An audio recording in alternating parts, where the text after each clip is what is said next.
네, 안녕하십니까. 달구쌤입니다.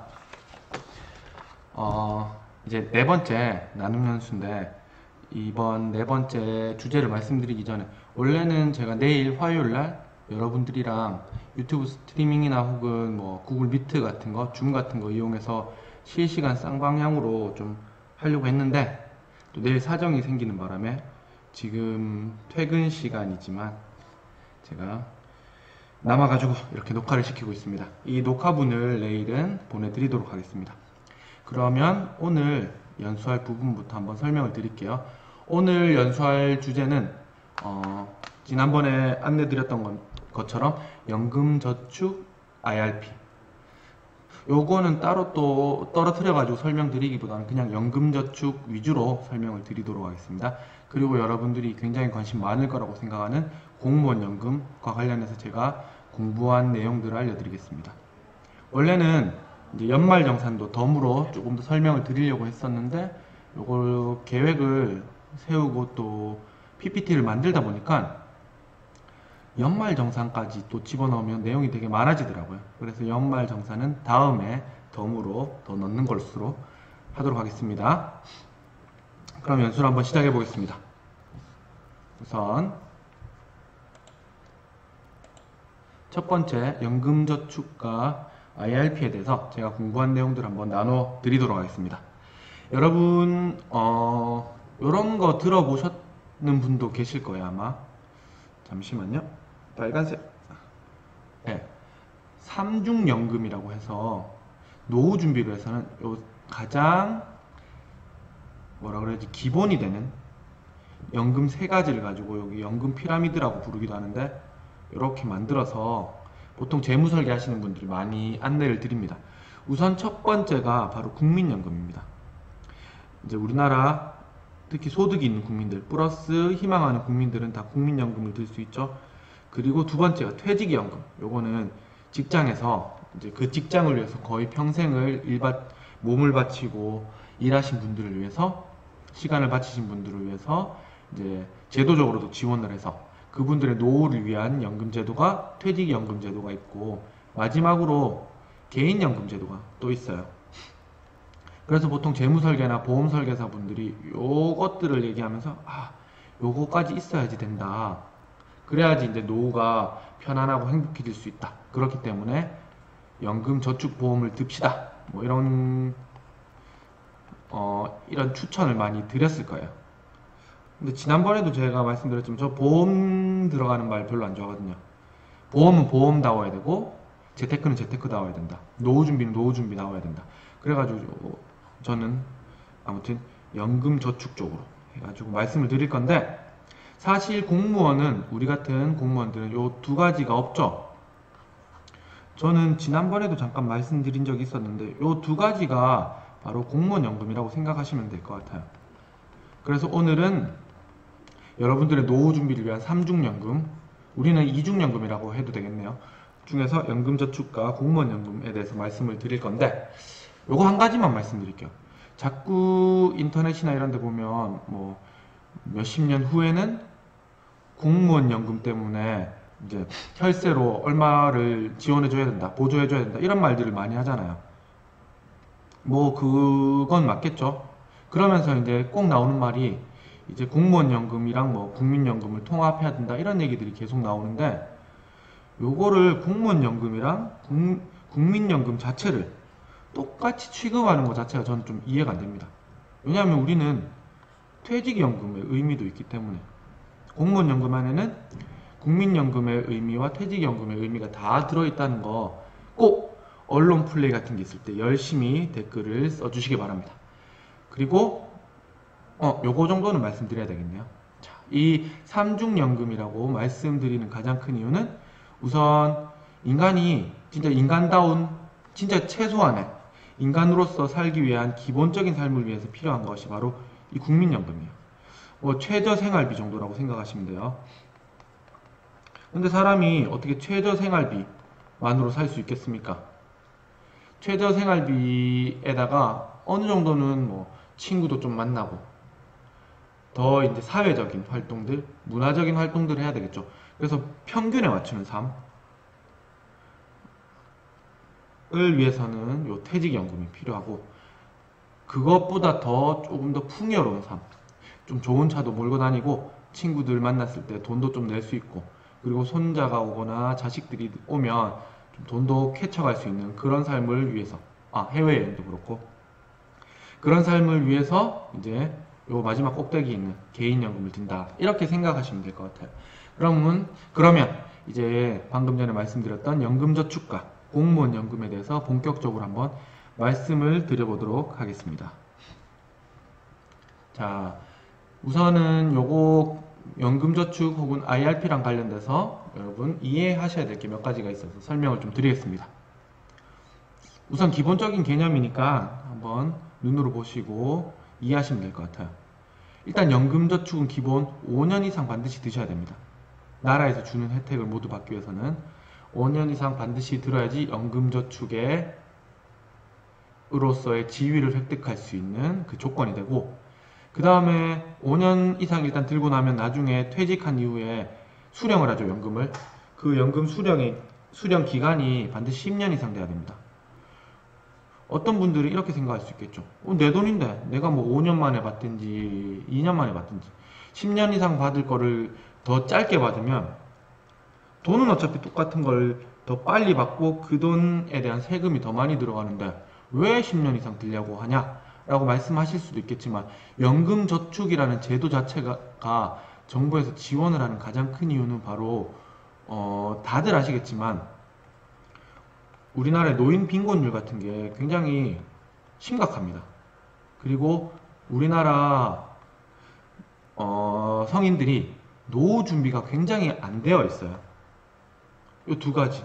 이 두 가지 이유 때문에 이 사회적 문제가 될 수도 있기 때문에 미리미리 나라 차원에서, 미리미리는 아니죠, 사실 많이 문제가 됐는 거예요. 이 사회적인 문제들을 해결하는 방안으로 이 연금저축을 넣는 가입을 권장하기 위해서 이 제도적 지원을 해주는 건데, 그거를 뭐 몇 년 만에 털어서 다 연금으로 받아서 써버리면 사실 그 이후에 노후는 굉장히 불행해질 수 있잖아요. 그렇게 치면 정부에서 제도적 지원을 한 의미가 없겠죠. 그렇기 때문에 이렇게 어느 정도는 반강제적으로 이런 조건을 넣는다라고 생각하시면 될 것 같아요. 그래서 이러한 조건들을 만족하면 세액공제 혜택을 줍니다. 납입금액의 13.2% 혹은 16.5%에 대해서.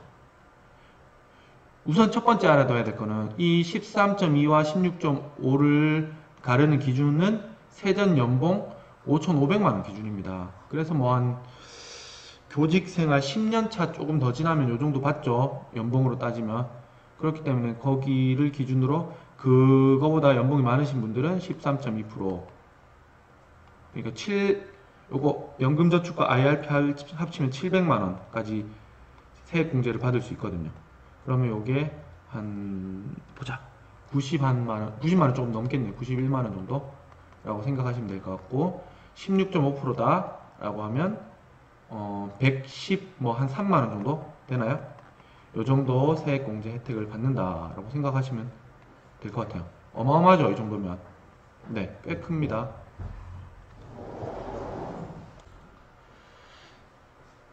네.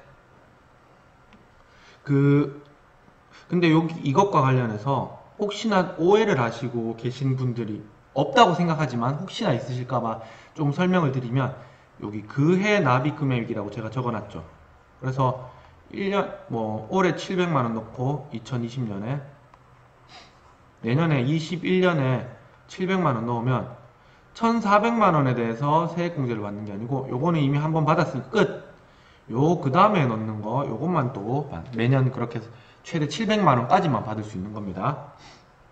이해하셨죠? 그 해 넣었던 것만 해당된다는 거 당연한 거겠지만, 자, 요거 말씀드리고 그 다음으로 또 넘어가 볼게요. 자, 그렇게 해서 아까도 살짝 말씀드렸는데 어디 갔지 포인트, 여기 있네. 자, 연금저축은 세액공제를 받을 수 있는 한도가 있어요. 연간 400만원까지만 해줍니다. 아까 700만원이라고 제가 설명드렸는데, 그럼 나머지 300만원은 IRP로 해결하면 되겠죠. 이거는 개인형 퇴직연금이라고 불리는 건데, 이 IRP로 300만원을 채우시면 됩니다. 근데 IRP는 단독으로 700만원까지 가능해요. 어쨌든 합쳐서 700만 원까지 세액공제 가능한데, 저는 예전에 요 조금 공부가 부족했을 때는 IRP가 그냥 IRP로 보통은 이렇게 추천을 많이 드렸는데, 왜냐하면 이게 연금저축보험이라는 게 초반에 너무 많이 드셔가지고 저도 역시나 그런 것들 많이 듣다 보니까 연금저축에 대해서 부정적인 생각을 가지고 있었어요. 근데 이것도 마찬가지로 펀드형, 특히 증권사에서 가입할 수 있는 그런 상품들이 많기 때문에 따지고 보면 큰 차이가 없더라고요. 그리고 얘는 한번 깰 때 다 깨야 돼요. 근데 얘는 추가로 넣은 금액, 이게 이제 5번에서 말씀드리겠지만 700만 원까지는 세액공제 받는데 700만 원까지만 넣을 수 있는 게 아니고 그 이상의 돈도 넣을 수 있습니다. 그래서 그 이상 넣는 돈에 대해서는 그것만 이제 자유 입출금이 가능하거든요. 그래서 이제 잘 하시는 분들은 연금저축을 더 많이 추천하시더라고요. 그래서 이걸로 400만 원 넣고 나머지 풀로 채우고 싶다. 그러면 IRP로 300만 원 넣으면 좋지 않을까. 그렇게 생각합니다. 방금 말씀드렸던 것처럼 이제 세액공제 받을 수 있는 700만 원 한도를 넘어서서 총 1,800만 원까지 납입을 할 수 있습니다. 뭐 세액공제도 끝났는데 1,800만 원까지 굳이 넣을 필요 있느냐? 그리고 이 납입 한도는 왜 정해놓느냐? 이렇게 생각하실 수도 있지만 이것도 중요해요. 왜냐하면 세액공제 혜택 말고도 또 다른 혜택이 있습니다. 그거는 조금 이따가 다시 설명을 드릴게요. 자, 방금 전에 드린 것처럼 연금저축은 중도 인출이 가능하다는 거. 요 7번이 중요합니다. 아까도 말씀드렸지만 이 1,800만 원이랑 관련이 있는 거거든요. 자, 그래서 1,800만 원을 펀드에 넣는다고 생각해 보세요. 그러면 나중에 펀드니까 요게 만약에 뭐 내년에 깬다, 내후년에 깬다 그러면 펀드를 깰 때 여러 가지 세금이 들어갑니다. 뭐 양도소득세? 우리나라 주식에 대한 펀드는 양도소득세는 없지만 해외 주식이라든지 혹은 배당금 같은 거에 대한 배당소득세가 떼이죠. 적어도 뭐 양도소득세 같은 경우는 22% 떼이고, 그리고 배당소득세 같은 경우에는 이자처럼 16.5%가 떼입니다. 근데 이 1,800만 원은 이 연금저축은 이 돈을 안 깨고 쭉 만기까지, 연금 개시가 아마 만 55세 맞을 거예요. 만 55세까지 이제 5년 이상 이제 납입하고 난 다음에 55세까지 쭉 이어지면 그때 돼서는 이 세금의 종류가 바뀝니다. 연금소득세로. 되게 세율이 낮아요. 요게 3.3에서 5.5%거든요. 훨씬 낮아지죠. 훨씬 낮아져요. 그래서 요런 혜택들이 좋다는 겁니다. 그래서 솔직히 외국 투자자들이 한국의 금융산업이라고 그래야 되나? 특히나 이 연금저축이라든지 퇴직연금 제도에 대해서 굉장히 의아해하는 것 중에 하나가 주식 비중이 굉장히 낮다고 말을 많이 합니다. 예를 들면 미국에서 제일 유명한 거는 미국의 퇴직연금 중에 하나인 미국 401k라고 있어요. 그런 거 같은 경우는 예전에 존니 대표님도 말씀을 하셨는데, 그런 것들로 나중에 노후에 이제 부자가 돼서 편안한 노후를 사는 미국 사람들이 꽤 있다고 합니다. 근데 우리나라는 아마 이런 연금저축이라든지 이런 것들에서 그런 주식과 관련된 비중이 10%도 안 될 거예요. 5%도 안 되지 싶은데 너무 낮아요. 근데 이거를 수십 년간 주식에 넣어뒀으면, 만약에 뭐 삼성전자나 혹은 요즘에 각광받고 있는 그런 미국의 공영 IT 기업들, 뭐 마이크로소프트나 이런 데 넣었다고 생각해 보세요. 그럼 이 1,800만 원이 나중에 어마어마하게 큰 돈으로 돌아와 있겠죠. 그때 여러분이 양도소득세나 배당소득세를 떼었으면 훨씬 줄 거예요. 근데 그게 그대로 연금소득세 정도만 뗀다면 아마 그 크게 늘어난 포션을 많이 가져가실 수 있으실 겁니다.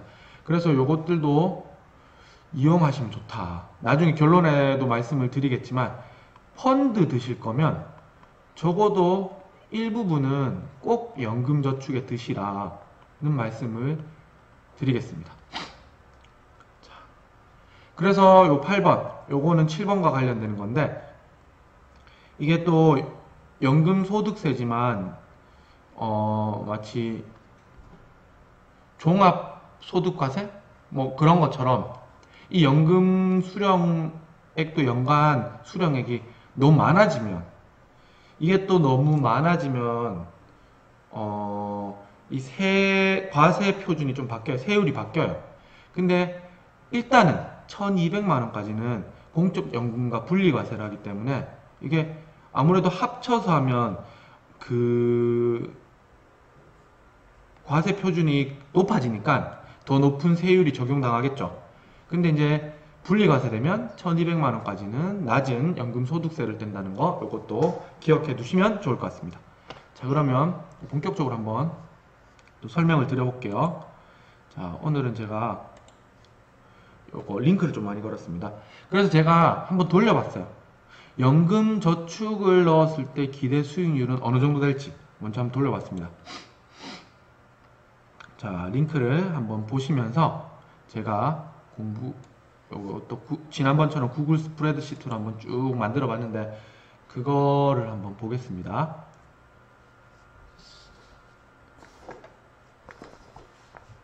자, 요 링크가 여기선 잘 안 뜨네요. 그러면 잠시만 기다려 주세요. 크롬으로 한번 띄워보겠습니다. 크롬이 아무래도 낫겠죠. 자, 제가 요거 만든 표인데 잘 보이실지 모르겠네요. 자, 한번 봐주시기 바랍니다. 여기 이 표에 대해서 잠깐 설명을 드리자면 제가 만약에 700만원씩 풀로 채워가지고 700만원씩 계속 돈을 넣는다면 나중에 그 돈은 수익률이 어느 정도 될까를 한번 계산을 해봤어요. 여기 보시면 그래서 연간 납입액이 있습니다. 그래서 올해 2020년에 이렇게 해서 700만원 넣으면 계좌유지비라고, 이거는 뭐냐면 신탁 보수비라고 해야 되나? 믿고 맡기는 거죠. 이렇게 이 펀드를 가입해 보신 분들은 알겠지만 펀드 상품을 은행에 있는 계좌를 통해서도 그 펀드 상품을 구매할 수도 있지만 증권사를 통해서도 구매하실 수 있잖아요. 근데 은행은 그 신탁비가 신탁 계좌비라고 해야 되나? 그게 유지비가 들어가요. 계좌 유지비가. 근데 증권사는 안 들어갑니다. 그래서 일단 저는 증권사라고 치고 빵이라고 해놨고, 그리고 수수료는 1%로 해놨습니다. 운영 수수료. 조금 이따 보여드리겠지만 대충 한 1% 정도면 되는 것 같더라고요. 그리고 일단은 10년차가 넘었으니까 13.2%라고 치면 세액공제를 요만큼 받는다 라고 했을 때 펀드의 연간 수익률을 굉장히 보수적, 모르겠어요. 마이너스 있을 때도 있고 해서 원래 평균 사실 3% 이상 막 나오기는 쉽진 않아요. 제가 생각할 때는 그냥 한 10년, 20년 하면 한 4, 5%가 적당하지 않을까 하는데 일단은 3%로 잡았습니다. 연간 수익률 다 3% 잡고, 그래서 연간 수익이 700만원에 대해서는 이렇게 나오는 거죠. 그러면 연간 누적액은 이제 연말 돼서 세액공제까지 다 받고, 물론 이제 저희가 뭐 1월, 2월 달에 들어오긴 하지만 어쨌든 그 돈을 다시 그대로 재투자한다. 그래서 806만원 정도 쌓인다. 그러면 첫 해에는 15.2%의 수익률이 됩니다. 그 다음에 이제 700만원 넣으면 세액공제는 똑같이 92만 4천원을 받죠. 근데 이제 연말 누적액은 이미 커져버리고 이미 넣은 돈도 커져버리기 때문에 연수익률은 많이 줄어들어요. 그 해 수익률은 줄어들지만 작년에 먹은 게 있기 때문에 누적 수익률은 이렇게 됩니다. 조금 늘어나죠. 이렇게 쭉 해서 55세, 만 55세까지 한 18년 넣었다고 쳤을 때 계산을 해보니까 이렇게 되더라고요.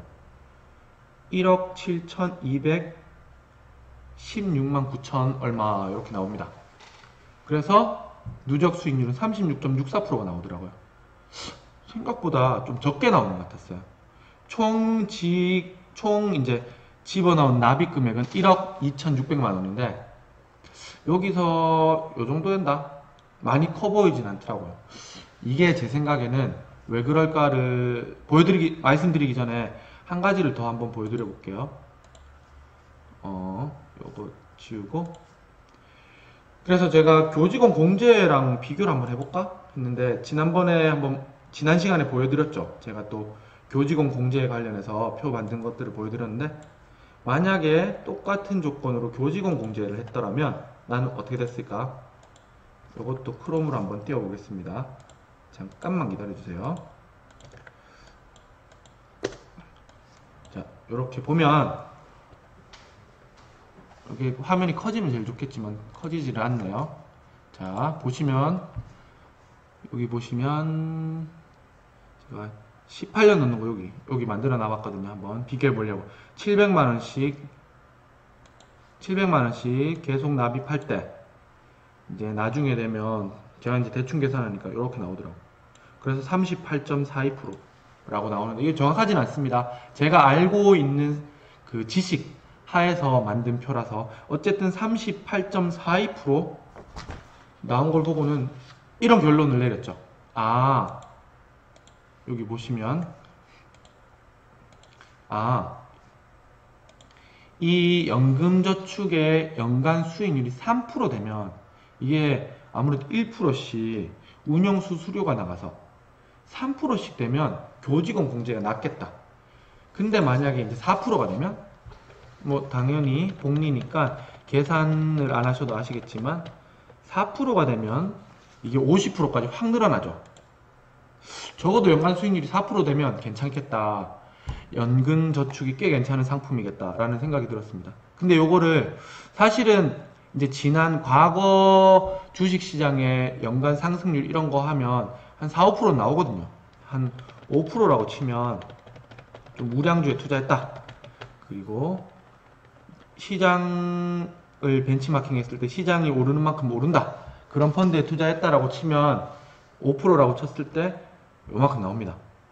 이제 수익률이 66% 되니까 적진 않죠. 18년 동안 66%. 물론 뭐 주식 하시는 분들은 직접 투자하시는 분들은 성에 안 찰 수 있지만 만약에 이게 진짜 조금 더 욕심을 부려서 한 8%까지 한번 올려보면 이제 1억 2,600만원이 2억 8,300만원으로 125% 8% 정도까지만 되면 꽤 괜찮죠. 많이 괜찮죠. 18년 만에 2배 이상 됐습니다. 돈이. 그래서 결국은 수익률 싸움인데 3% 정도면 뭐 꽤 보수적으로 잡은 거니까 한 4%씩 잡는다고 치면 4, 5% 잡는다고 치면 연금저축이 교직원 공제보다 약간 나을 수 있겠다라는 생각이 들더라고요. 그래서 이걸 한번 말씀을 드려봤습니다. 기대 수익률에 대해서. 그러면 실제로 수익률은 어떻게 되는지 한번 간단하게 한번 살펴볼게요. 근데 말씀드리고 싶은 게 이 펀드 수익률이라서 사실 펀드라는 게 종류가 굉장히 많아요. 아시는 것처럼 채권형 펀드도 있고 주식형 펀드도 있고 그리고 혼합형도 있고 해외 주식도 있고 국내 주식도 있고 그리고 주식 중에서도 뭐 반도체 관련된 것만 모은 주식도 펀드도 있고 종류가 굉장히 많기 때문에 그런 거 감안하셔가지고 이게 무조건 지금 잘 나가는 펀드라고 해서 나중에 또 잘 나가라는 법 없고 지금 좀 별로 수익률이 안 좋다고 해서 나중에 계속 안 좋으라는 법도 없고 그래서 이게 편차가 크다는 걸 조금 생각하시면서 한번 봐주시기 바랍니다. 그러면 요거 한번 보시겠습니다. 요거에 포스라는 사이트인데 자 포스라는 사이트 금융투자협회 여기 하시면 펀드 공시라고 있어요. 여기서 펀드 수익률 연금상품 공시 요거 볼까요? 최근 2년 누적 수익률 여기 보면 되겠다. 여기 보시면 이제 한번 보겠습니다. 시간이 좀 걸리네요. 자, 시간이 걸리니까 이게 검색하는 사이에 좀 말씀을 드려볼게요. 연금저축 같은 경우에는 사실 들면 이득이죠. 왜냐하면 세액공제를 해주고 그리고 거기서 얻는 이득에 대해서 나중에 세금 혜택도 주니까 뭐 연금소득세나 이런 식으로 세금 혜택도 주니까 이득입니다. 근데 결국 중요한 거는 제 생각에는 연금저축을 드냐 안 드냐 보다 더 중요한 거는 연금 저축 계좌를 만들고 나서 그 계좌에 있는 돈을 가지고 어떻게 운영하느냐가 더 중요하다고 생각하거든요. 이게 왜 안 되는지 모르겠네요. 조금 이따가 나오면 할게요. 여기 보시면 이 사이트에 들어가시면 이렇게 나옵니다. 잠시만요. 여기에 들어가시면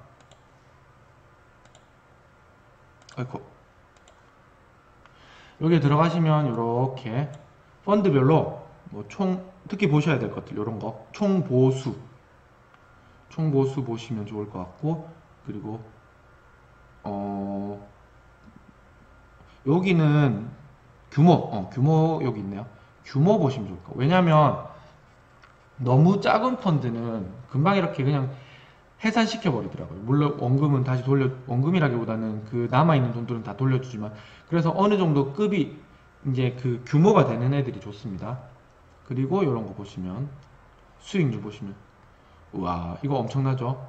차이나 증권 해가지고 3개월, 6개월, 1년, 3년 이렇게 보면 꽤 잘 운영하고 있는 곳도 있고, 아까 말씀드린 것처럼 마이너스 나는 곳도 있습니다. 자,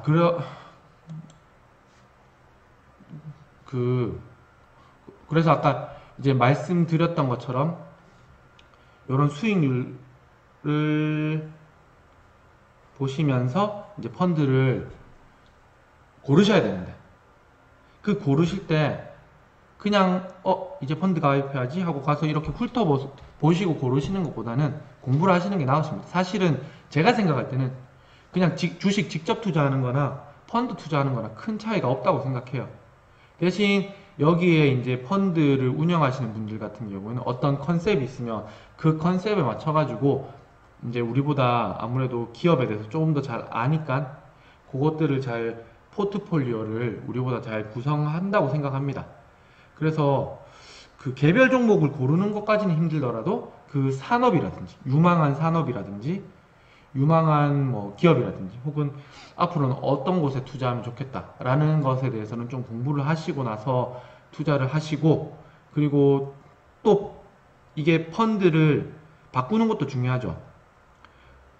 그리고 이 배분도 중요하기 때문에 그런 것들도 생각하시면서 가입을 하시라고 추천드립니다. 자, 그래서 이번에는 수수료에 대해서 한번 말씀을 드려볼게요. 아까 말씀드린 것처럼 수수료는 여러 가지 종류가 있는데, 일단 첫 번째, 증권회사는 신탁 수수료가 없다는 거, 요거 잘 기억해 두시고, 그래서 저는 증권회사를 통해 가지고 연금 저축 드는 것을 추천드립니다. 그리고 총 보수는 대체로 1% 내외더라고요. 이게 사이트가 검색이 지금 잘 안 돼서 그런데, 여기 보시면 요 총 보수라고 나오죠. 여기 1.18%, 1%보다 약간 낮은 것도 있고 한 2% 가까이 되는 것도 있는데 대체로 1% 내외였던 것 같아요. 그래서 한 1%라고 생각하시면 될 것 같고, 그 총 보수는 종류가 이렇게 있습니다. 판매 보수, 운용 보수, 수탁 보수, 사무 보수인데, 이 운용 보수는 직접 그 펀드를 설계해 가지고, 그리고 그 펀드 설계한 거 플러스 그때 샀다 팔았다 실제로 플레이를 하시는 그분들을 위한 돈이라고 생각하시면 될 것 같고, 요거는 뭐 펀드를 만들어서 자기들이 직접 팔기도 하고 뭐 은행을 통해서 팔기도 하고 증권사를 통해서 팔기도 하는데, 거기에 들어가는 판매 보수라고 생각하시면 되는데, 그 종류가 선치 A형, 정확히 기억 안 나는데 혹시 틀리면 댓글로 알려주세요. 후치 C형 뭐 이렇게 되어 있습니다.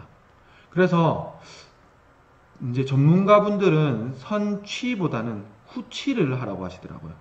요게 뭐 물론 판매 보수율이 그렇게 높은 건 아니지만, 일단 생각해보면 먼저 자기들의 어떤 보수를 떼가면 그 다음에 관리를 잘 안 해줄 수 있잖아요.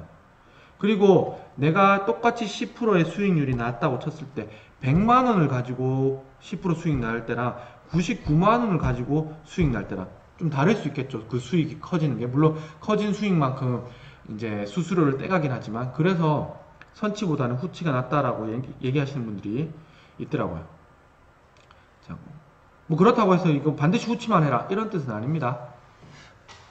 그거는 이제 그때그때 맞춰서 하시면 되는데, 대부분은 근데 같은 펀드가 A형, C형 이렇게 둘 다 있어가지고 되도록이면 C형으로 하시면 좋겠다라는 생각이 듭니다. 이렇게 해서 수수료도 한번 말씀드려봤고, 그럼 이제 가입을 해야 되겠죠. 요거 휴대폰으로 그냥 가입하시면 됩니다. 증권사 비대면으로 증권사 계좌를 개설했다 하면 쉽게 할 수 있어요. 이렇게 연금, 여기 삼성증권 같은 경우에는 연금저축거래, 자산관리연금 탭에 가서 연금저축거래라는 것을 클릭하면 여기 연금저축 가입하기를 보실 수 있어요. 다른 데도 이 연금이라는 말을 찾으시면 됩니다. 그렇게 하면 이제 계약 금액은 그냥 1,800만원 다 크게 해놓으면 돼요. 해놔도 어차피 내가 넣을 수 있는 돈 한계가 있으니까. 근데 만약에 이런 경우 내가 삼성증권이랑 또 펀드를 보니까 저기 다른데 미래에셋 대우 이런데 또 하고 싶다 하시는 분들은 요거 수정하면 됩니다.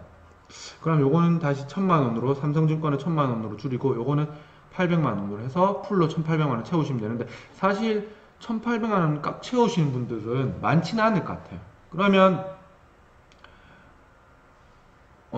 아닙니다. 제가 잘못 생각했네요.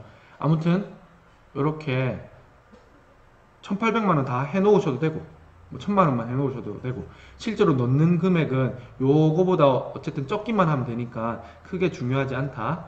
그리고 나서 이제 상세 검색을 들어가셔가지고 이렇게 투자하시면 됩니다. 이런 거 보세요. 요게 정상적일 거예요 아마. 아까 그거는 제가 보여드렸던 건 약간 좀 이상해요. 제가 생각해도 아까 방금 전에 보여드렸던 거 있잖아요. 제가 그 사이트 들어가서 여러분 요거 연수 준비하면서 쭉 봤는데 제일 높은 수익률 낸 걸 보니까 어마어마하더라고요. 근데 주식 투자형인데 저렇게 많이? 그게 약간 업데이트가 덜 돼 있거나 그런 생각도 들더라고. 자세히 알아보진 못했지만 사실은 요게 정상적입니다. 최근을 보면 1년 사이에 많이 떨어졌어요. 그래서 계속 주식 투자 하셨던 분들은 최근에 뭐 동학개미운동 이후로 이제 주식이 많이 올랐다고 하지만 1년 이상 주식에 투자했던 분들 중에서는 그렇게 수익률이 어마어마하신 분들은 많지 않습니다. 요 3개월 내에 투자하신 분들이 어마어마하겠죠. 보면 엄청나죠. 3개월. 자, 아무튼 요런 거에는 현혹되실 필요가 없고, 요거는 요런 것들을 장기간에 오랫동안 꾸준히 수익 내는 것들 위주로 해가지고 좀 공부를 하셔가지고 고르시면 좋을 것 같아요. 그래서 여기에서 매수 클릭하면 펀드 투자하듯이 똑같습니다. 얼마를 펀드를 매수하시겠습니까 하면 자기가 가지고 있는 계좌에 있는 금액 중에서 얼마를 가입하시면 됩니다. 쉽죠? 자, 그래서 이제 결론을 한번 말씀드려 볼게요. 저의 결론은 아까도 말씀드렸지만 3% 정도의 수익률이면 교직원 공제가 낮지만 5%부터는 연금저축이 더 유리하다. 그래서 펀드 투자 하실 분들은 일단은 무조건 요거 드시고 어느 정도는, 그리고 이 펀드를 통해서 4% 이상의 수익률을 얻을 수 있다 하시는 분들은 가입하시라. 하지만 이게 힘들다 하는 분들은 요거 하시라. 교직원 공제. 저는 이런 생각도 들어요. 저번에 말씀드렸잖아요. 안전자산의 50%, 위험자산의 50%. 요거 벤자민 그레이엄이 추천해주신 50대 50. 모르면 50대 50. 요거 하실 때 안전자산에 교직원 공제에 넣어도 되겠다라는 생각이 듭니다. 지난 시간에 또 말씀드렸지만 그 목돈 마련 급여 같은 경우는 세후의 1.99%거든요. 그럼 요즘에 채권 지금 투자해봤자 채권 가격이 오르지 않는 이상은 그 가격 그대로면 사실은 거의 빵프로거든요. 채권도 뭐 0. 몇 프로밖에 안 돼. 10년짜리 해봤자 국채. 근데 교직원 공제는 지난번에도 말씀드렸지만 망하지 않습니다. 교육부에서 다 책임지고 있기 때문에. 그래서 안전자산 안에 교직원 공제를 넣어도 괜찮겠다. 이 말씀을 잠깐 번외로 말씀을 드렸고, 그 다음에 제가 아주 중요한 걸 한 개 보여드려야 되는데 그거를 깜빡했네요. 그걸 한번 보여드리겠습니다. 아까 검색이 안 되는 바람에 제가 잠깐 깜빡하고 있었는데 그게 뭐냐면 제가 또 그 펀드 파헤치기 그 수익률 한번 보여드렸죠. 여기서 요거는 이제 18년 동안 풀로 700만원 넣었을 때 수익률이에요. 이게 다시 원래대로 3%로 돌려보겠습니다. 비교를 위해서. 점점 연간 수익률은 떨어지죠. 3%라고 치면. 근데 만약에 5년만 넣었을 때는 어떻게 될까? 라고 제가 한번 해봤어요. 5년만 넣으면 3,500만원 넣잖아요. 그러면 5년만 넣고 쭉 만 55세까지 그냥 그 다음부터는 안 넣는 거야. 안 넣어보니까 5,300만원 이렇게 해서 51.92% 수익률이 훨씬 좋은 거예요. 왜냐하면 초반에 수익률이 너무 좋았거든. 세액공제를 통해서. 그래서 저는 5년만 넣어도 괜찮겠다 이런 생각도 들더라고요. 일단 요거 비교 한번 해봤고, 그러면 5년 동안 700만원보다 많이 넣으면 어떻게 될까?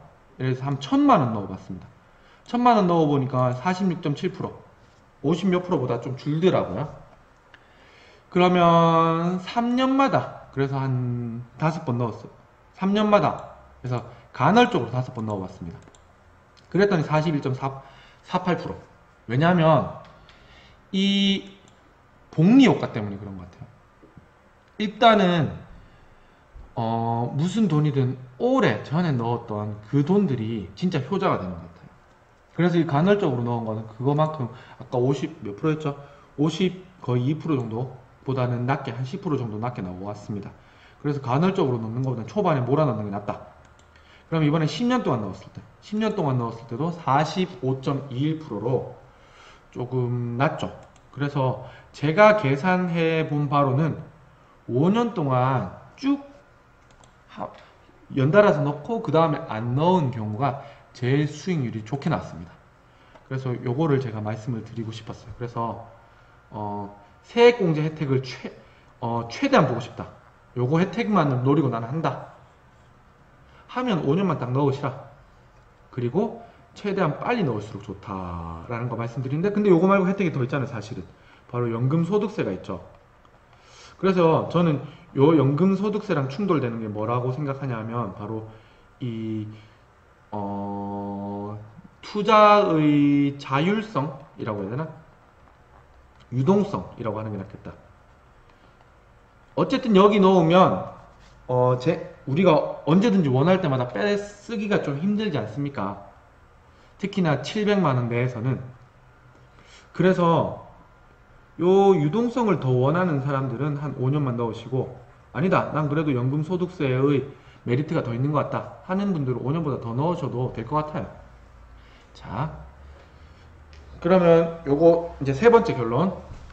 아까 말씀드린 것처럼 펀드도 사실 주식 투자랑 비슷하다고 생각하기 때문에 충분한 공부를 한 이후에 투자를 하시는 걸 권해드리고, 잘 모르면 주식 같은 경우는 우량주 위주로 일단은 투자하시면서, 그리고 안전자산에도 50을 넣어주시라. 이건 지난 시간에, 그리고 아까도 설명드렸죠. 50대 50 법칙. 아직은 자신 없다 하는 분들은 이렇게 투자하시기를 권해드립니다. 자, 그러면 공무원 연금으로 넘어가 보도록 하겠습니다. 제가 지금 녹화 시작한 지 꽤 됐네요. 그래서 공무원 연금은 후딱 빨리 해치우도록 하겠습니다. 공무원 연금. 공무원 연금에서 퇴직급여가 제일 중요합니다. 그냥 요거 연금 받는 거라고 생각하시면 돼요. 그래서 제가 기억하기로는 가장 최근에 3번 법 개정이 있었어요. 그래서 2009년에 있어가지고 2009년 이전에는 평균 보수 월액에다가 매년 얼마씩 더 연금 적립액이 늘어나는 방식이었는데, 그게 2009년에 바뀌면서부터 평균 보수 월액이 아니고 평균 기준 소득 월액으로 바뀌었어요. 요게 뭐냐면, 쉽게 말씀드려서 요거는 내가 받는 돈 전체라고 생각하시면 돼요. 그거의 평균이라고 치면 되는데, 얘는 내가 받는 전체 돈 중에서 비과세 혜택을 받는 거 있잖아요. 그 식비 지원이라든지 이런 것들 몇 가지가 있어요. 제가 정확하게 기억은 안 나는데, 그런 것들을 뺀 거. 다시 말해서 우리가 실제로 받는 것보다 좀 적다라고 생각하시면 돼요. 그래서 요게 뭐 100이었다고 치면 이거는 뭐 8, 90으로 더 줄어들죠. 어쨌든 우리 연금 수령자한테는 더 손해인 거죠. 거기다가 매년 적립되는 비율도 2.5%가 아니고 1.9%로 줄어들었습니다. 그래서 요렇게 한 9, 10, 11, 12, 13, 14, 15, 7년 동안은 요렇게 가다가 박근혜 정부 때 또 한 번 더 바꿨죠. 2015년에. 그래서 2016년부터는 어떻게 되냐면 평균 기준 소득 월액에서 1.7%씩으로 바뀌었습니다. 그래서 이런 법 개정이 계속 있는 데다가 플러스 또 바꾸려고 슬슬 군부를 피우는 것 같죠. 그래서 다들 불안해 하십니다. 자, 아무튼 그러면 예상액은 한 어느 정도 될까? 제 기준으로 보면 지금 죄송합니다. 저희 반 애가 휴대폰을 놔두고 가가지고 저기 전화를 한 것 같아요. 휴대폰 잃어버렸다고 생각하는 것 같은데 제가 잠깐 받고 오겠습니다. 네, 금방 전화를 받고 왔습니다. 자, 그래서 제가 그 공무원 연금 관리공단 가면 나오거든요. 한번 나중에 자기 연금이 지금 얼마나 적립되어 있는지 보시면 되겠지만 제가 15년 조금 넘었는데 95만 원 정도 받는다고 나오더라고요. 만 65세부터. 그래서 제가 그 이후에는 한 어느 정도 받을지 아까 봤던 그런 계산법에 기초해가지고 뭐 그 외에도 좀 복잡하긴 하지만 간단하게 말씀드려서 그거 계산법에 기초해가지고 제가 한번 구글 스프레드시트로 만들어 본 거를 한번 보여드리겠습니다. 자, 여기 보시면 자, 보이시나요? 자, 보이시죠? 제가 만든 건데 여기서 중요한 것만 몇 개 볼게요. 제가 요 식을 가지고 해봤더니 92만원 정도 나오더라고요. 그래서 아까 실제로 쌓여있는 거랑 크게 다르지 않아 가지고 약간은 신빙성 있지 않을까 라는 그런 생각을 해봤습니다. 그 외의 것들은 복잡해서 뭘 말씀드리냐면 요게 제일 중요하죠. 그렇게 해서 자, 여기에 연간 연금 적립액이 있어요. 여기 명목 가치라고 제가 해뒀는데 뭐냐면 요거는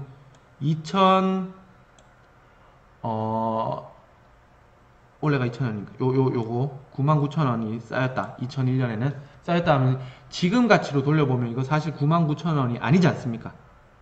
요거를 현재 가치로 바꿀 수 있거든요. 이걸 물가 상승률로 이제 나누는 방법이 있는데 아무튼 그걸 가지고 이게 1.02%라는 것은 1 더하기 2%의 물가 상승이 있을 때의 현재 가치화 시킨 겁니다. 그래서 99,000원 같은 경우는 95,000원이 됩니다. 이렇게 해서 쭉쭉쭉쭉쭉 쌓여요. 9만 얼마씩 계속 쌓이고 있죠. 그렇게 쌓였을 때 나중에 가보니까 대충 정년 전에 끝냈네 제가. 여기서 쭉 쌓이는 걸 보시면 요때까지 쌓입니다. 그래서 약 한 280만원 정도 받는 걸로 나옵니다. 현재 기준으로 한 280만원 정도만. 이거 다시 말씀드리지만 이건 어디까지나 제가 아주 단순하게 몇 가지 조건만 가지고 계산한 거기 때문에 실제로는 이거랑 많이 다를 수 있어요. 그래서 와, 나 저만큼 받는데? 이렇게 생각하시면 안 될 것 같아요. 그리고 실제로 물가 상승률도 어떻게 될지 모르고, 그리고 법 개정도 또 어떻게 될지 모르고, 또 거기다가 방금 전에 말씀드린 것처럼 제 계산 방법도 조금 잘못됐을 수도 있기 때문에 그냥 참고용으로만 봐주시기 바랍니다. 그리고 절대 공무원이 아닌 다른 분들한테는 얘기를 안 하시는 게 낫지 않을까? 그런 생각이 듭니다. 자, 그리고 또 한 개 살펴보면 요거는 조건을 제가 한참 전에 만들어 가지고 연금 지급률 이렇게 조금 더 조건을 좋은 걸로 바꿔봤어요. 잠깐만요. 평균 연금 비과세 오케이. 다른 걸로 계산을 돌렸을 때 이제 요거는 요 위에 거는 이제 기억나네요. 제가 요거 만든 지 좀 돼가지고 요 위에 거는 뭐냐면 물가 인상률을 고려치 않았을 때였습니다. 그런데 이제 물가 인상률을 고려하니까 2%라고 가정하니까 아까 한 280만원 정도 나왔는데 가정하지 않으면 좀 더 많이 나옵니다. 300만원 이상. 이렇게 나왔다는 거 한번 말씀드렸고, 자, 그럼 다시 돌아가가지고 추정액이 대충 나오죠. 저는 이렇게 계산이 되더라고요. 그래서 이 추정액들을 기억해 두시고 요거 한번 살펴볼게요. 그 퇴직연금만 보통 생각하시는데 관련해서 많은 좀 다양한 용어들, 어려운 용어들이 있어가지고 요거 한번 또 제가 정리를 해봤습니다. 우선 첫 번째, 퇴직연금 일시금이라고 있어요. 난 연금 받기 싫다, 한꺼번에 다 받는다 하면 일시금인데 요건 좀 비추드립니다. 세금도 많고 이 과세 표준이 확 올라가기 때문에 세율이 높아져서 세금도 많기 때문에, 그리고 오래오래 사셔가지고 연금 받는 게 제일 낫겠죠. 그리고 왜 다 일이 돼버렸네요. 두 번째, 퇴직연금 공제 일시금. 이건 뭐냐면 일시금을 미리 공제해버리는 거예요. 그래서 일부는 일시금으로 받고 일부는 퇴직연금으로 받는 경우. 세 번째, 유족연금이 또 있습니다. 연금 수령자가 사망할 경우에는 퇴직연금을 드리는데 다 드리는 건 아니고 60%만 드려요. 이제 부부가 살다가 한 분이 돌아가시면 한 분은 그만큼 돈 안 들어가잖아요. 그러니까 그 한 반보다 약간 더 드릴게요. 원래 그전엔 70%였긴 했는데 이게 60% 줄었지만 어쨌든 60% 준다는 거. 근데 만약에 부부가 공무원이라서 공무원 연금을 다 받는다고 하면 한쪽한테 30%를 줍니다. 60%에서 또 반으로 줄여서 30%. 그리고 이 유족연금은 배우자한테는 배우자가 돌아가실 때까지 드리지만 이제 자녀한테는 미성년 자녀에게 주거나 성년 자녀 같은 경우에는 장애를 가지고 있거나 이런 경우에는 줍니다. 자, 그래서 저의 결론입니다. 첫 번째, 연금 수령액이 적지 않다라는 거. 요거 좀 의아하죠. 근데 이거는 지금까지 기준으로 봤을 때, 그리고 무엇보다 제 계산 조건이 굉장히 단순해요.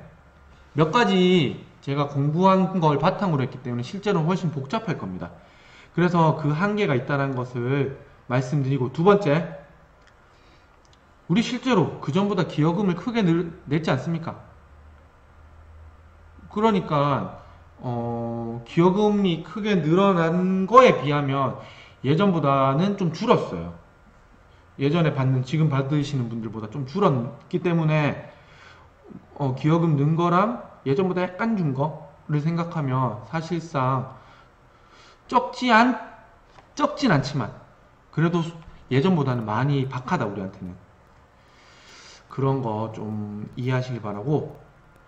그리고 두 번째는 요게 비록 적진 않지만 또 중요하게 바뀐 게 만 65세부터 연금을 지급해주죠.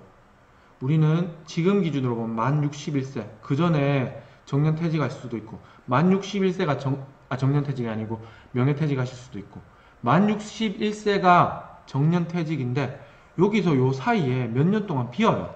연금을 못 받습니다. 그래서 이 공백기가 있다라는 것도 이게 큽니다. 그래서 요거에 대한 준비가 필요하고, 그리고 또 마지막으로 말씀드릴 것은 인플레이션을 아까 2% 잡았을 때를 보여드렸는데, 사실 정부가 부채가 너무 커지는 것을, 이게 부채가 커지는 거는 사실 경제 규모가 커지면 커질수록 당연한 거예요. 근데 그 속도가 너무 커지거나 조금 감당하기 힘들 정도로 커져서 외국에 있는 뭐 신용평가사라든지 이런 데서 한국 정부 돈 너무 많이 쓰는데 이런 느낌을 주기 시작하고, 나중에 돼서 이 부채를 정부에서 도저히 어떻게 할 수 없다 싶으면 극단적인 방법을 쓰는 경우도 있습니다. 뭐냐면 인플레이션을 키우는 거예요. 제가 2%로 현재가로 할인하니까 그 99만원이 97만원 뭐 이런 식으로 현재 가치로는 주는 거 보셨죠? 근데 만약에 인플레이션이 5%로 줄어버린다. 그러면 99만원이 3, 4만원으로 훨씬 더 많이 줄 겁니다. 이게 얼마 안 되는 것 같이 보이겠지만 이게 수십 년 쌓이면 굉장히 큰 거예요. 그래서 인플레이션이 또 어떻게 될지 모른다는 거. 그래서 저의 결론은 너무 걱정하실 필요는 없지만, 너무 걱정도, 왜냐하면 대한민국 정부도 이제 외국인들한테 약속한 것처럼 자기가 고용한 그 공무원들에 대해서도 약속은 일단 지금까지 약속한 건 지킵니다. 그래서 너무 걱정하실 필요는 없지만, 그렇다고 해서 너무 연금 많다, 펑펑 쓰자, 요러셔도 안 된다는 거. 어느 정도는 대비를 하셔야 되는 거예요. 연금 저축 같은 거라든지 이런 것들로 조금씩이라도 대비를 할 필요가 있겠다라는 게 저의 결론입니다. 오늘 조금 산만했던 것 같아요. 제가 조금 요게 저희 이제 퇴근 이후긴 하지만 쪽지도 오고 하다 보니까 중간중간에 끊기기도 하고 해가지고 제가 빨리 또 집에 가고 싶기도 하고 하다 보니까 조금 산만하게 된 것 같은데, 어쨌든 들어주셔서 감사하고, 다음 시간에는 이제 마지막 5주차, 드디어 5주차입니다.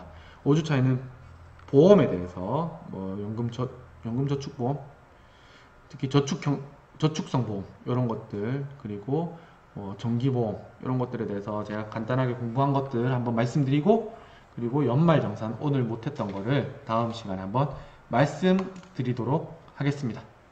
네, 이렇게 잘 준비해 보도록 하겠습니다. 오늘 다들 수고 많으셨습니다. 감사합니다.